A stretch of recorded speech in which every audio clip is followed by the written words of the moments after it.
Assalamualaikum warahmatullahi wabarakatuh. Perkenalkan, nama saya Insinyur Erni Danggi, SP MSI dengan NIDN 0907078002. Saya adalah dosen program studi Teknologi Hasil Pertanian Fakultas Teknologi Pertanian Universitas Sulawesi Tenggara. Pada kesempatan yang baik ini, perkenankanlah saya menjelaskan mata kuliah yang saya ampu, yaitu Dasar-Dasar Teknologi Pertanian.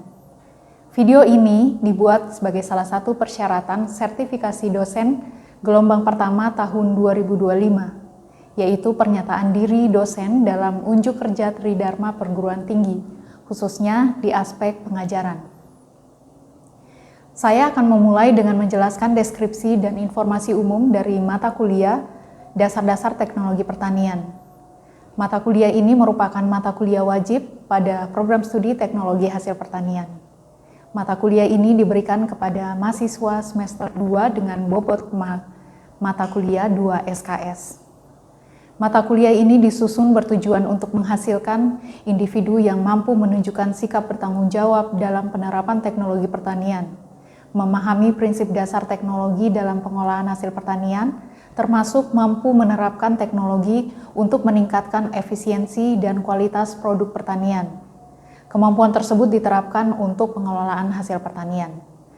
Dalam prakteknya, individu ini mampu menunjukkan kinerja yang mandiri, bermutu, dan terukur dengan memahami konsep dasar teknologi pertanian. Mahasiswa juga mengidentifikasi peran teknologi dalam proses produksi dan pengolahan hasil pertanian. Secara keseluruhan, kompetensi ini mencerminkan kemampuan untuk memahami prinsip dasar teknologi dalam pengolahan hasil pertanian, mengidentifikasi peran teknologi dalam proses produksi dan pengolahan hasil pertanian, serta mengaplikasikan teknologi modern guna meningkatkan efisiensi, kualitas, dan keberlanjutan sistem pertanian. Dengan mempelajari mata kuliah ini, mahasiswa program studi Teknologi Hasil Pertanian diharapkan mampu: pertama, memahami konsep dasar teknologi. 2, menjelaskan cara identifikasi peran teknologi dalam pertanian. 3, menjelaskan teknologi produksi pertanian. 4, menjelaskan teknologi pengolahan hasil pertanian. 5, menjelaskan pengelolaan limbah hasil pertanian. 6, menjelaskan analisis dampak teknologi dalam pertanian. 7, menjelaskan teknologi untuk keberlanjutan pertanian. 8, menjelaskan teknologi inovatif di bidang pertanian. 9, mengevaluasi penggunaan teknologi dalam pengolahan hasil. 10, menerapkan konsep teknologi pada studi kasus. 11, menyusun solusi teknologi sederhana. Adapun CPMK dari mata kuliah ini terdiri dari 4 CPMK, yaitu 1. Memahami konsep dasar teknologi pertanian. 2. Mengidentifikasi peran teknologi dalam proses produksi dan pengolahan hasil pertanian. 3. Menyusun solusi teknologi sederhana untuk meningkatkan efisiensi pertanian. 4. Menganalisis dampak teknologi terhadap keberlanjutan pertanian. Mata kuliah ini terdiri dari 16 kali pertemuan dengan ujian tengah semester berada pada pertemuan ke-8 dan ujian akhir semester berada pada pertemuan ke-16. Mata kuliah Dasar-Dasar Teknologi Pertanian yang saya ampu menggunakan model pembelajaran Small Group Discussion, Discovery Learning, Self-Direct Learning, Cooperative Learning, Collaborative Learning, Contextual Learning, Project-Based Learning, dan metode lainnya yang setara. Adapun proses penilaian meliputi absensi 10%, tugas 15%, ujian mid 30%, final test 45%. Demikian informasi yang dapat saya sampaikan mengenai mata kuliah Dasar Teknologi Pertanian, Program Studi Teknologi Hasil Pertanian, Fakultas Teknologi Pertanian, Universitas Sulawesi Tenggara. Berikutnya, cuplikan dari proses pembelajaran yang akan saya laksanakan secara tatap muka langsung di ruang kelas. Selamat menyaksikan. Assalamualaikum warahmatullahi wabarakatuh. Waalaikumsalam warahmatullahi wabarakatuh. Selamat pagi semuanya. Pagi. Apa kabar hari ini? Baik. Baik ya. Ya. Terima kasih ya sudah hadir di kesempatan kedua kita di mata kuliah Dasar-dasar Teknologi Pertanian. Minggu lalu kita sudah membahas tentang pengertian dan sejarah teknologi pertanian, mulai dari alat tradisional hingga munculnya teknologi modern. Nah, sebelum kita lanjut, saya ingin tanya, siapa di antara Anda yang pernah melihat langsung penggunaan alat pertanian di lahan, seperti drone atau traktor? Pernah lihat langsung? Traktor apa drone-nya? Traktor. Kalau drone? Belum ya? Ya. Jadi hari ini kita akan membahas tentang peran teknologi di bidang produksi pertanian. Hari ini kita akan membahas tentang peran teknologi di bidang pertanian, mulai dari pembibitan, kemudian penanaman, pemupukan hingga panen, gitu ya. Jadi kalian akan melihat bagaimana teknologi membantu petani untuk meningkatkan efisiensi, terus menghemat tenaga kerja dan tentunya juga menghasilkan produk pertanian yang lebih baik. Nah, silakan siapkan catatan atau laptopnya, alat, untuk kita mulai sesi hari ini dengan melihat slide pertama. Saya sambil duduk. Oke.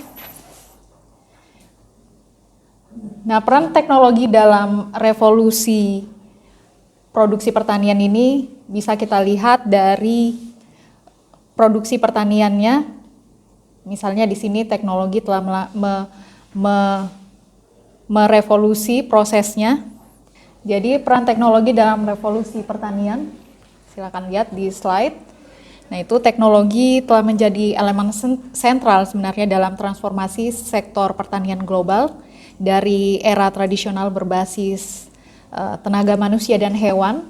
Ya, kita lihat ya dari tenaga manusia dan hewan sampai sekarang ini ke industri pertanian yang mengalami revolusi besar melalui mekanisasi, automatisasi, digitalisasi proses produksi.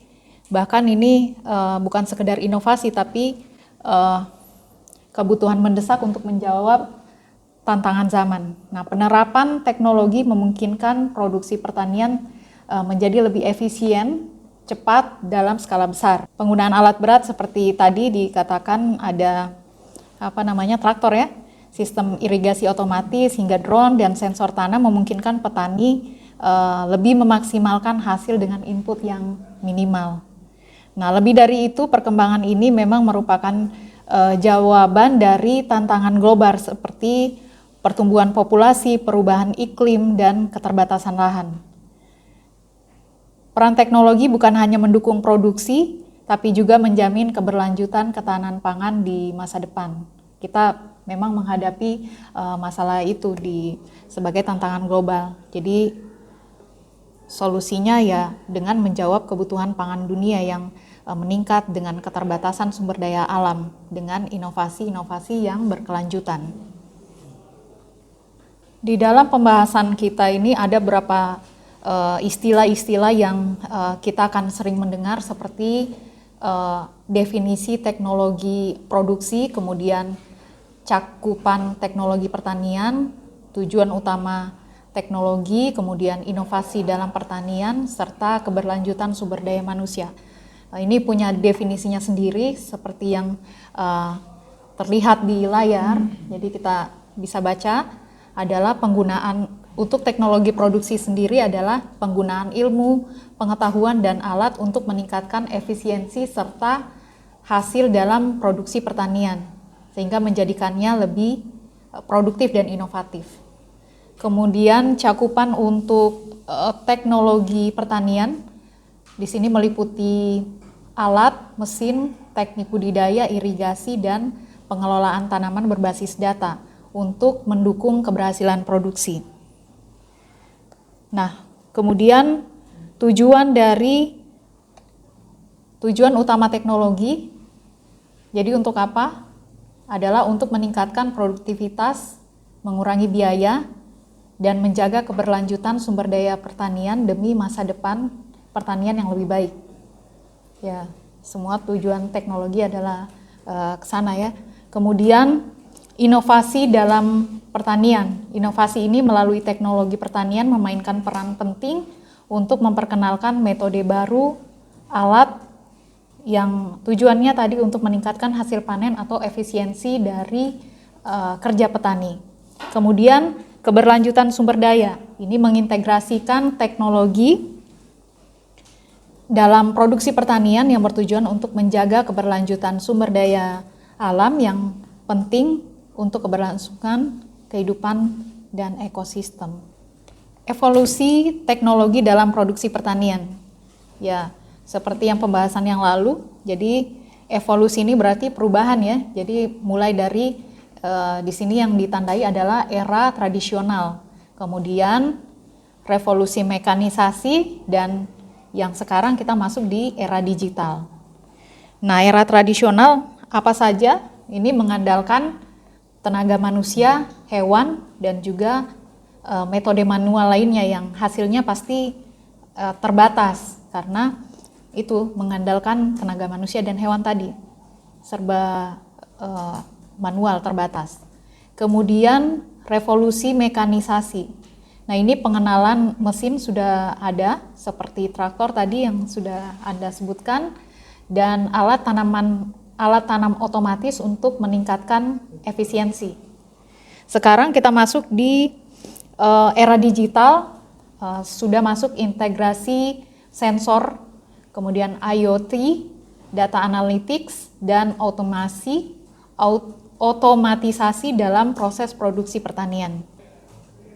Nah, untuk jenis-jenis teknologi produksi pertanian yang penting, itu bisa kita bagi 3 kelompok. Yang pertama adalah teknologi mekanik, kemudian teknologi bioteknologi, dan teknologi informasi dan presisi. Untuk mekanik, kita lihat di situ ada traktor, kultivator, pemanen otomatis, alat penyemprot, mesin pupuk. Kemudian yang teknologi bioteknologi, rekayasa genetik, pemuliaan tanaman, kultur jaringan, pengendalian hama genetik, teknologi DNA. Selanjutnya, teknologi informasi dan presisi. Ini ada sensor, kemudian GPS, aplikasi pertanian, drone, dan analisis data. Nah, untuk fungsi dan efisiensi alat pertanian, penggunaan alat dan mesin dalam pertanian telah menjadi faktor utama dalam peningkatan efisiensinya pastinya ya, dan produktivitas lahan. Dengan dukungan teknologi, proses yang sebelumnya memakan waktu berhari-hari itu bisa lebih singkat dalam hitungan jam dengan hasil yang lebih besar, lebih presisi, lebih konsisten. Nah, fungsi utama mesin pertanian untuk mempercepat, menyederhanakan aktivitas agrikultur seperti pengolahan lahan tadi kan, penanaman, pemupukan, penyemprotan. Penyemprotan ini yang dimaksud di sini adalah pestisida hingga panen dan pengolahan hasilnya. Nah, ini tidak hanya menghemat waktu tapi juga meminimalkan kesalahan manusia dan meningkatkan hasil panen. Beberapa alat dan mesin penting meliputi traktor sebagai penggerak utama, kultivator untuk alat tanah, planter untuk penanaman benih, harvester untuk panen otomatis, serta mesin pasca panen untuk pemrosesan hasil. Pemilihan dan penggunaan mesin yang tepat menjadi kunci dalam strategi produksi yang lebih efisien dan berkelanjutan. Untuk penerapan mekanisasi pertanian ini merupakan proses penting ya dalam transformasi sektor agriculture menuju sistem produksi yang lebih efisien dan berkelanjutan. Penerapannya menyasar hampir seluruh tahap produksi, mulai dari pengolahan tanah, penanaman, pemeliharaan tanaman sampai ke panen. Dengan menggantikan proses manual menggunakan mesin, mekanisasi berhasil menurunkan kebutuhan tenaga kerja secara signifikan karena digantikan dengan alat tadi kan. Di sisi lain, kualitas hasil menjadi lebih seragam dan waktu produksi juga lebih terkendali. Misalnya, alat tanam otomatis menjadi jarak tanam yang konsisten, sementara mesin panen dapat mengurangi kehilangan hasilnya. Tapi dalam penerapannya tidak lepas dari adaptasi pastinya untuk di lapangan. Mesin harus disesuaikan dengan kondisi agroklimat lokal, topografi juga, dan kapasitas ekonomi petani. Oleh karena itu penting dilakukan evaluasi, pendampingan dalam implementasi agar mekanisasi betul-betul memberikan dampak maksimal bagi produktivitas serta kesejahteraan petani. Lanjut, peran teknologi dalam peningkatan produktivitas. Di sini kita bagi ada 3 ya, optimasi input untuk penggunaan sumber daya, kemudian deteksi dini masalah dengan teknologi modern, dan peningkatan hasil panen melalui inovasi. Jadi teknologi ini memiliki tadi peran sentral dalam mendorong produktivitas pertanian. Jadi inovasi-inovasi tidak hanya meningkatkan volume hasil, tapi juga menjamin kualitas dan efisiensinya. Hal ini tentunya sangat penting mengingat tekanan global akan peningkatan permintaan pangan. Melalui pertanian presisi, petani juga dapat mengelola input secara efisien. Sensor kelembaban tanah, sistem pemupukan otomatis, pengendalian hama berbasis AI memungkinkan juga untuk penggunaan sumber daya yang lebih bijak, menghindari pemborosan dan kerusakan lingkungan. Nah, lebih jauh lagi teknologi ini memungkinkan deteksi dini terhadap potensi kegagalan produksi seperti serangan hama, itu yang menjadi tantangan yang paling besar di lapangan ya, atau stres tanaman juga menjadi masalah yang cukup besar. Nah, kombinasi data dan otomasi ini menjadi kunci dalam meningkatkan hasil panen dan ketahanan produksi dalam jangka yang panjang. Nah, apa ini penggunaan teknologi presisi dalam pertanian? Teknologi presisi ini adalah pendekatan pertanian yang modern yang menggunakan data dan teknologi untuk mengelola lahan pertanian secara spesifik dan efisien. Tujuannya ini adalah untuk menghasilkan output optimal dengan input yang minimum. Dengan bantuan misalnya tadi teknologi yang baru seperti bantuan sensor tanah, citra satelit, dan drone, petani bisa memetakan karakteristik lahan secara detail. Jadi sudah sangat spesifik bagaimana penerapan teknologi di pertanian. Tidak hanya mencangkul ya, tapi juga teknologi itu sudah cukup jauh digunakan. Bukan cuma di laboratorium, biasanya kan sensor-sensor itu atau misalnya mengetahui kondisi tanah atau kondisi tanamannya sendiri, itu kan biasanya dibawa ke lab dulu. Nah, ini dengan teknologi maju kita bisa langsung mengetahui juga di lapangan dengan bantuan alat-alat teknologi yang sekarang cukup berkembang. Bagaimana integrasi teknologi informasi dan sensor dalam pertanian modern? Nah, ini kalau kita bahas lagi lebih detail, di sini ada pemantauan real time untuk pertanian, di mana sensor ini mengumpulkan data kondisi lingkungan dan tanaman secara kontinu untuk meningkatkan efektivitas pertanian dan hasil panennya. Kemudian analisis data, jadi tadi real time dikumpulkan datanya, kemudian dianalisis datanya untuk keputusan dalam tindakan produksi di lapangan. Nah, sistem teknologi informasi ini mengolah data yang terkumpul untuk memberikan rekomendasi yang dibutuhkan untuk kegiatan di lapangan seperti pemupukan, irigasi, waktu panen yang optimal. Itu menjadi sangat penting dengan adanya analisis data yang otomatis.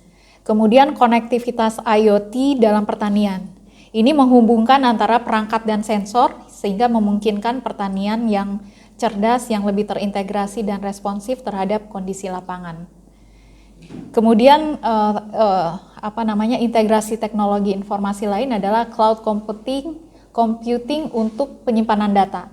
Cloud computing ini menyimpan dan mengelola data pertanian tadi sehingga memungkinkan akses yang mudah dan pemrosesan data yang efisien, lebih cepat lagi. Kemudian pengambilan keputusan berbasis data. Dengan analisis data yang akurat, pengambilan keputusan dalam pertanian menjadi lebih cepat, tepat, mengurangi resiko gagal panen maksudnya. Kemudian inovasi dalam teknologi di bidang pertanian. Integrasinya teknologi informasi ini dan sensor menciptakan inovasi yang signifikan dalam proses produksi dan meningkatkan produktivitas.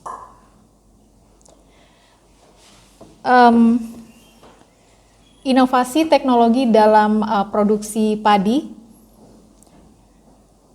Di sini ada mesin padi modern, dibagi ya, mesin tanam padi modern, irigasi terkendali, otomatis, dan monitor digital.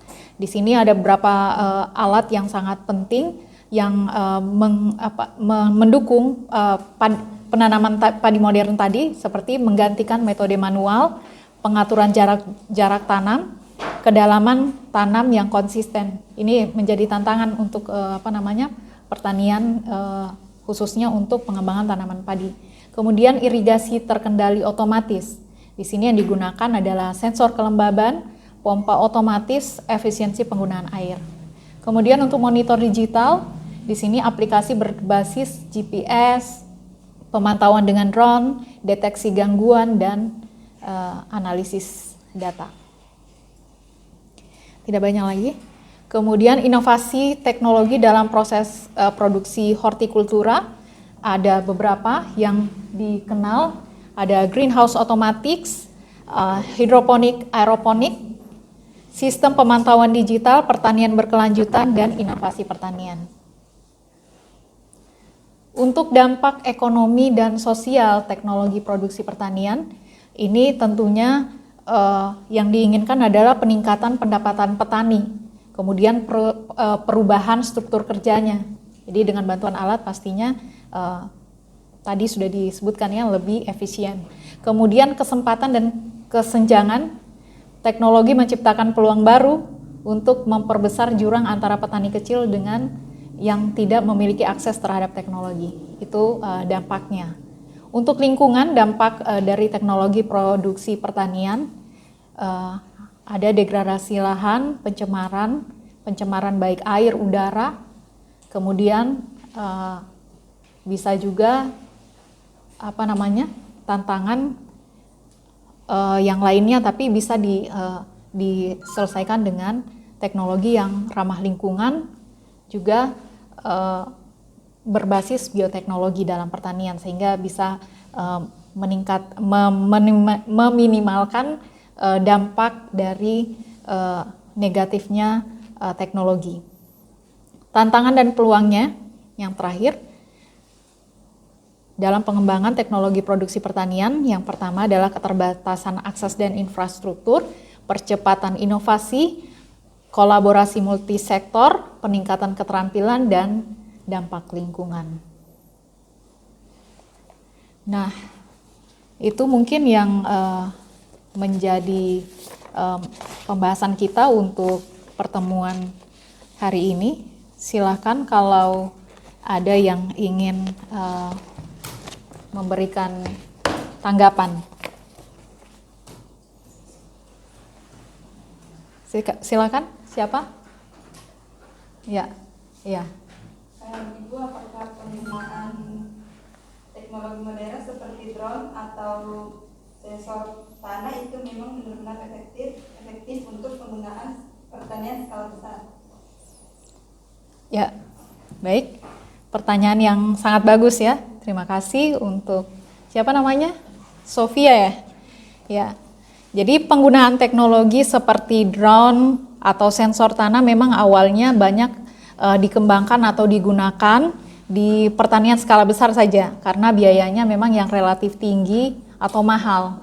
Tapi dengan kondisi sekarang itu semakin bergeser karena banyak inovator lokal atau startup itu mengembangkan versi yang sederhana sehingga bisa diakses oleh kelompok petani yang lebih kecil atau petani-petani yang memiliki dana yang tidak terlalu besar ya, skala kecil.